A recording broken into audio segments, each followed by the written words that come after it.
Hidden away on an island in the Bay Area of California is one of the oldest naval cemeteries. It is the final resting place of sailors, soldiers, loved ones, a convicted killer, and the daughter of the man who penned the Star-Spangled Banner. In addition, there are 6 Russian sailors who are said to be heroes. Come explore this abandoned naval base with us and to discover the secrets the once neglected and remote cemetery have in store for us.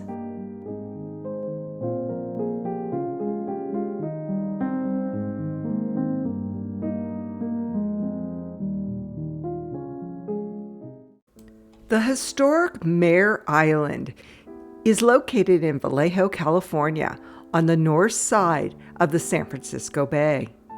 It was the first United States Navy base on the West Coast, established in 1854 and closing in 1996. As the Mare Island Naval Shipyard, it was a vital industrial hub that built over 500 ships, including submarines, and served as a major repair facility during World War II. Make sure to check out our other videos on Mare Island, especially the one about the abandoned bomb shelters. In Mare Island's 142 years of operation, it played a key role in naval history from the era of sailing ships all the way to nuclear-powered submarines. The naval shipyard and naval base was closed in 1996 due to BRAC in 1993, which stands for Base Realignment and Closure. This was when the U.S. Department of Defense had the task to reorganize, close, and realign military installations to increase efficiency, reduce excessive infrastructure, and improve operational readiness. Something I was actually a part of in my work on a project called Navy Clean, but I was not assigned to this particular base. Like many military bases, Mare Island has a cemetery. The Naval Cemetery was established in 1856 and is the oldest U.S. military cemetery on the West Coast. It was used by the Department of the Navy from 1856 until 1921. It is located within the former shipyard and holds nearly 1,000 burials, including 3 Medal of Honor recipients and Civil War-era sailors, including 6 Russian sailors who were involved in saving several people from a horrible fire in the city of San Francisco. But more on that later. Following years of neglect, the VA thankfully took over maintenance of the cemetery in 2023, and the cemetery is now listed on the National Register of Historical Places as part of the Mare Island Naval Ammunition Depot Historical District. After the base closed in 1996 and the site fell into disrepair, the city of Vallejo and community groups worked to restore it and have done a fine job so far. The cemetery is hidden away on the far side of the island peninsula and holds many historic, interesting stories, including one that's connected to myself. Let's go ahead and walk the cemetery and talk about some of these stories. So this says faithful dogs of Captain Gross were buried here in 1941, and then you look up here and it says no dogs. So this is obviously the cemetery. It's the oldest naval cemetery on the West Coast, if not the United States. So Francis Scott Keyes daughter is buried here. We're going to go find her because she just happens to be a distant relative of mine. And her daughter, and I think a couple of her kids and her husband are buried here. She's buried, I think her monument is a joint monument with her husband, who has very deep North Carolina roots politically. He and his father and grandfather all were in politics out of North Carolina. And when she married him, that's where they lived. So a lot of their kids were born there. But they came here to Mare Island because he was an engineer. And he was actually one of the first engineers here at the base in the early 1850s. And she was considered one of the first school teachers here in California. See the water right there? So let's look around.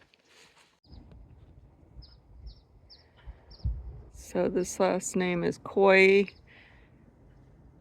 daughter of Calvin Brown.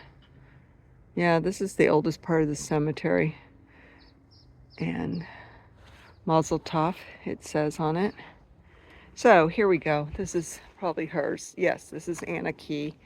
So this has a War of 1812 symbol on it, which is the daughters, the real daughters of the War of 1812. So they're the ones that put these plaques on all these.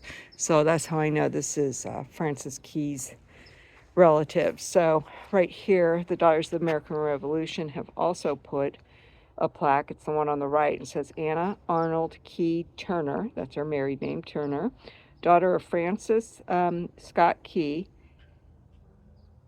And then the years that he was alive was 1779 and 1843. Again, the composer of the Star Spangled Banner during the War of 1812 is one who wrote that. A United States bicentennial commemoration flagged by Sequoia chapter of the National Society of the Daughters of the American Revolution. So somebody has come along and put these blue beads on top of each one of their graves. So this is his daughters. So again, Daniel came here to be an engineer. And it also it also specifies that she was Francis Scott Key's daughter. And she lived till she was 73 years old. So I actually found a copy of Anna's obituary. She died many years after Daniel, because Daniel died in 1860, and she didn't die until 1884. The obituary basically reads, "The late Mrs. Anna Key Turner died at the residence of her son-in-law, Lieutenant Richard M. Cutts, at the Naval Yard, Mare Island, California, on the 15th instant. Anna Key Turner, widow of the late Honorable Daniel Turner of North Carolina." So she basically died in her daughter and son-in-law's home here on the island. So she spent the latter part of her life here on the island and never returned to North Carolina. Oh, and then so that says wife of Daniel. I'm sorry, he's not buried here. He's buried over there. So that one's his. This is Anna Key, daughter of Daniel and Anna. So this is their daughter, granddaughter to Francis Key. And it looks like she only lived till she was 24 years old. I'm going to have to look up to see how she died. And she died in 1859. They don't put the year. Oh, yeah, she died in 1884. And he died in 1860. So he died a year after their daughter died. Oh, that's sad. So Anna was all alone for an additional 24 years. I don't know whether she lived on the base or not. Look at this view. Isn't this view amazing? I'm so glad the cemetery's not always open. So you need to come here on the weekends because the gates are closed and you're not able to get back in here during the week usually. I'm here in November. So I'm not familiar with the Coy family, but I'm going to see if they're related somehow to the Key Turner family, because they're all next to each other. They all have an 1812, War of 1812 plaque from the Daughters of 1812. Now, it continues on with their family. So this is Emily Virginia Turner, wife of Richard Cutts, and daughter of Daniel Turner and Anna Arnold Key. Born at Warrenton, North Carolina, like I told you. He was involved in the Congress, actually, U.S. Congress, and his father and grandfather were, I believe, governors of North Carolina. I need to look it up because off the top of my head I can't remember, but they were very involved in North Carolina's history. And she lived till 1918. Anytime I see the dates, 1917, 1918, I always wonder if they died of Spanish flu, because that's usually when you're in a graveyard and you see that date, a lot of times that's what they died of. This is her husband, Richard M. Cutts, who was also in the Navy. He was a lieutenant commander, says on his headstone here. Born at Washington, D.C., October 17th, 1846, and died in 1886. So he died a long time before she did. So they were probably stationed here also. I came across interesting facts about Emily Key Cutts' husband, Lieutenant Commander Richard M. Cutts. He is the great-nephew of famous First Lady Dolly Madison. His grandmother was Dolly's sister. Another of Dolly's sisters was married to George Washington's nephew. And his father was a Union brigadier general during the Civil War. And the rest of his family were very involved in Washington, D.C. So, as you can see, this Cutts family has a long resume as congressmen, military men, and Washington, D.C. connections. I wanted to get back to whether Emily Key Cutts died from the Spanish flu. This is Frances Scott Key's granddaughter. The Mare Island Navy Yard was heavily hit by the 1918 Spanish flu pandemic, with a significant outbreak beginning in September of 1918. Estimates suggest 20% of the yard's workforce would become infected, with high rates of pneumonia amongst those afflicted. The pandemic overwhelmed the local naval hospital, and on the USS Oregon stationed there, 2/3 of the crew fell ill. By late October, the Navy Yard officials became acutely aware of the loss of a large number of civilian shipyard workers to illness.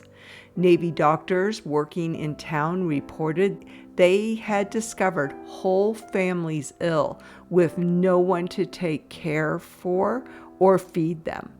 Emily, Frances Scott Key's granddaughter, died December 9th, 1918, just a couple of months after the outbreak began on the naval base. She was only 69 years old. Although I have not found any record indicating that she died of the flu, I am assuming she succumbed to the flu. James Muir Watson. Okay, Muir. I need to look that up to see if he's related to John Muir. Because we are in John Muir parts. In other words, this is where John Muir was raised and grew up, very close to here. I actually have a video on visiting his house and farm. So I'll see if he's related. But this is Commodore, U.S. Navy, died April 17th, 1873 at 65. So we'll find out. Somebody put those blue beads on his also, so I need to find out his relationship. So we're also looking for some graves of some Russian soldiers that helped with there was a great fire in the city of San Francisco. Lincoln had invited the Russians to come to San Francisco, and there was a great fire, and these Russian soldiers helped with the fire, and they died, and they are buried here. And I think that might be them over there. We'll walk over there. These are the Russian headstones. Yep. Look at that name. Russian sailor.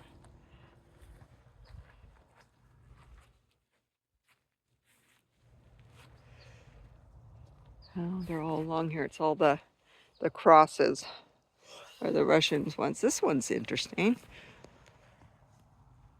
Henry Mortimer, looks like. So somebody put a plaque on here because it's all destroyed. And then here's one of the Russian sailors. So these guys all died in 1863. They're one of the oldest graves that are here, actually, because the base has been here since like 1855. Summers, Johnson, Hoy,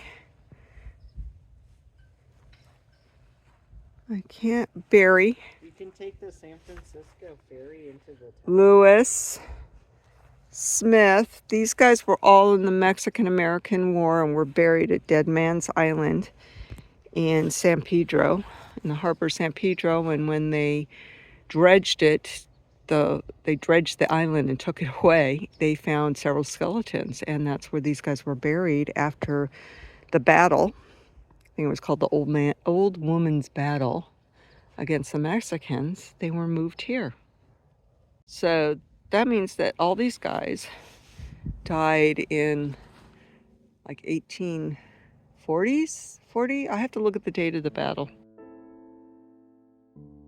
In October 1846, 6 American sailors and Marines were killed during the Battle of Dominguez Rancho, also known as the Battle of the Old Woman's Gun. They were buried on the small island referred to as Dead Man's Island.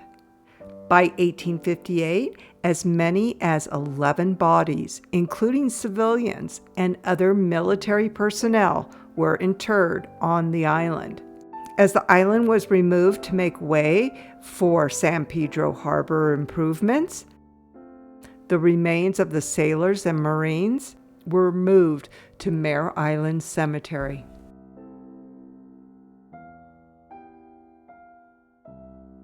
Let's stop to honor a forgotten sailor who is buried in the cemetery, Albert Coster. The base had a large hospital, and I came across an amazing hospital record book from 1886 that contains death certificates from many of the men who are buried in this cemetery. This is an example of one such page for Albert Coster. Albert was born in 1850 in the Netherlands. He died on November 30th, 1886, and was around 35 years old. He was referred to as an ordinary seaman and served on the USS Alert AS-4. The USS Alert had a long naval career, serving from 1875 to 1922, a period of 47 years, including service as a submarine tender in World War I. By the way, a sub-tender is a specialized U.S. Navy auxiliary vessel that serves as a mothership for submarines. His warship was recommissioned from Mare Island on October 8, 1883, for another tour of duty on the Asiatic Station. When she arrived, she spent 20 months operating almost exclusively in the East China Sea and the Yellow Sea. In 1885 and 1886, she made frequent visits to Chinese ports. In March 1886, she stopped at Hong Kong and Canton. Later that summer, the ship began a voyage back to the United States. The ship returned to Mare Island in September. Seaman Coster died that November. The death certificate reads that Seaman Coster showed evidence that the cause of death was in the line of duty, and he had contracted malaria in China and was sent to the U.S. Naval Hospital in Japan, where he developed a lung ailment. He had only been in the U.S. service for a year when he died. It also goes on to mention he suffered greatly for weeks. Rest in peace, Seaman Coster. On July 9, 1917, a major explosion at the Naval Ammunition Depot exploded. It killed 6 people, injured 38, destroyed 13 buildings, and caused significant damage. Initially suspected as German sabotage, a Navy Board of Inquiry could not determine the cause, blaming persons unknown. The blast involved a gunpowder magazine, leading to increased security measures. The incident occurred during a tense period in 1917, shortly after the U.S. entered World War I, leading to high suspicions of sabotage. Amongst the dead was Chief Gunner Alan McKenzie and his entire family. Alan McKenzie was only 46. His wife, Melvina, was only 39, and his 2 daughters, Dorothy and Mildred, ages 11 and 7, were also killed. They are all buried within Mare Island Cemetery. The 2 others that were killed were workman Neil Damston, who was an ordnance man, and George Stanton, who was a gardener. The latter 2 are not buried at Mare Island. A bungalow occupied by the McKenzie family and the family of James McKenna was demolished during the explosion. McKenna, with his wife, baby, and nursemaid, were buried beneath the ruins of their part of the building, from which they were rescued, but the McKenzie family were killed outright. McKenzie family's burial plots all are marked with military-type headstones. It is the first time I have ever seen a military headstone that reads "Child." Our final story is about a convicted murderer. Lucy Lawson was accused of murder, convicted, and sentenced to hang for paying Anderson Shefflet $50 to murder her husband. David Lawson was murdered on March 15, 1875, in Elkton, Virginia. Her brother, Silas Morris, also assisted her in the dirty deed. It was rumored that she wanted him murdered because he beat her. The story even gets better. When the first of her co-conspirators were hung, the rope broke, but they were successful the second attempt. Just after the hanging, evidence came to light that one of the witnesses who had testified against her was an angry ex-lover. She and her brother received a stay of execution and then pardoned, but it was too late to save Anderson. After her release from prison in Richmond, Virginia, she did not return to the Elkton area. She moved to the Washington, D.C. area. She went to work as a nanny for the military diplomat Stacy Potts. When Commodore Stacy Potts moved to Mare Island, California, they brought Lucy. She served the Potts family for 35 years. She died in her late 70s and was buried in Mare Island Cemetery in 1919. On his deathbed, Silas confessed that he did assist his sister Lucy in the murder. After the murder, her son, George Lawson, worked on a farm in the Elkton area. Her other son, Moses Lawson, was fostered in Harrisonburg by the sheriff. Their mother had little to no contact with them, but yet George named one of his daughters Lucy. Thank you for joining us today as we toured the cemetery of Mare Island. Make sure to check out all our videos on Mare Island. And always remember to be kind in everything you do, even the comments you make.